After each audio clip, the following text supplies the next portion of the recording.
Gotham has never been a good place to live. In fact, some people may say it's actually the worst place to live on Earth. And when you live in a world where in Metropolis you can get jumped by Darkseid, and in Central City you can get thrown into a whole different timeline, it was me, Barry. At least in Metropolis and Central City, people smile in your face, the sun comes out, there's a general desire to be alive. In Gotham, not only does the sun never come out, everybody is trying to kill you. Even the heroes. There's literally a panel where a lady is talking about how after high school, her classmates went on to be henchmen for the Riddler. They didn't even want to try trade school. But in a city where on every corner there's a chance of getting kidnapped by Mad Hatter or Professor Pig or Black Mask or the Mob or the Joker, you get the point. Even despite all those demons, there is a man who is above them. Someone terrifying. Someone sociopathic.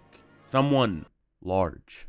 Bane is not a normal villain. In a city where the villains want to throw exploding whoopee cushions at you or make you solve riddles, Bane actually just wants to catch a body. There's been lots of iterations of Bane over the years, including the new Absolute Bane, who is 9 feet tall and 900 pounds of pure muscle. What is this gun even for? This has to be a fashion choice. In every version of Bane, he's this insanely strong guy who all he wants to do is juice up on super crack, flip his packs, and occasionally break Batman's back. My first encounter with Bane was when I was 9 years old and my brother bought me Batman Arkham Asylum. I'm about halfway through the game when I complete this Predator sequence. Actually, that sounds crazy. I'm about halfway through this game when I complete this stealth mission and I have to free this guy who's hooked up to these machines against his will. Obviously, me being a superhero, never fear, I'm here to save you, citizen. I walk in the room and I see that this guy got a scary looking mask on. I pay it no mind. I'm here to help. Then this guy, who couldn't have been more than 12 pounds when I first saw him, begins to be injected with this green Gatorade-like serum that turns him into a monster that is no less than 1,000 pounds of pure muscle, and also he grew like 5 feet. Immediately I am thrust into this boss fight that, no lie, is so unbelievably easy that I finish it on my first try, and it leads me to the conclusion,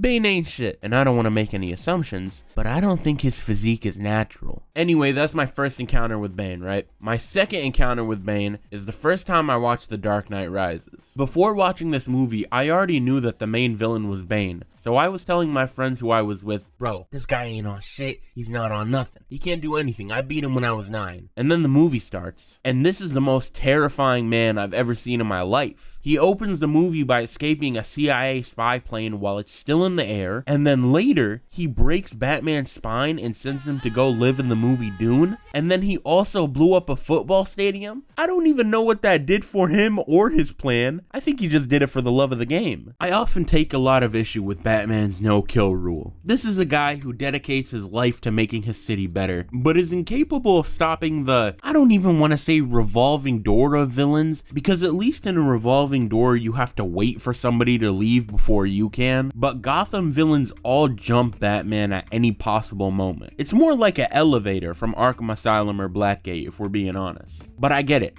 Some of these guys are pretty low priority. Like, it would be really off-putting if Batman killed the Condiment King or something. But what on earth is stopping you from killing Bane? Is it your ability to? Are you incapable of killing him physically? Because I get it. If we're being honest, Bane is probably the primary reason Bruce would ever give up being Batman. It must be very scary having to deal with this giant Rey Mysterio every weekend. I know if I was ever a hero, I wouldn't have the will to fight Bane. I actually think I'd be willing to become his sidekick if it meant I don't have to fight him. People need to understand that superheroes are people too. We also get afraid. So the next time you're in trouble because of Bane and you think about calling for a superhero, call the police instead. Like, comment, subscribe. I'll see you guys next week. Chasing forever green, the type that be staying. Dumb show on the printer what niggas been chasing. Nigga who need a team with source or creator. I hope you find it in you, cause I ain't your savior. Stay away from the news, they washing your brain up. My granny watching it too, that's where the worry came from. Nigga, I got the juice.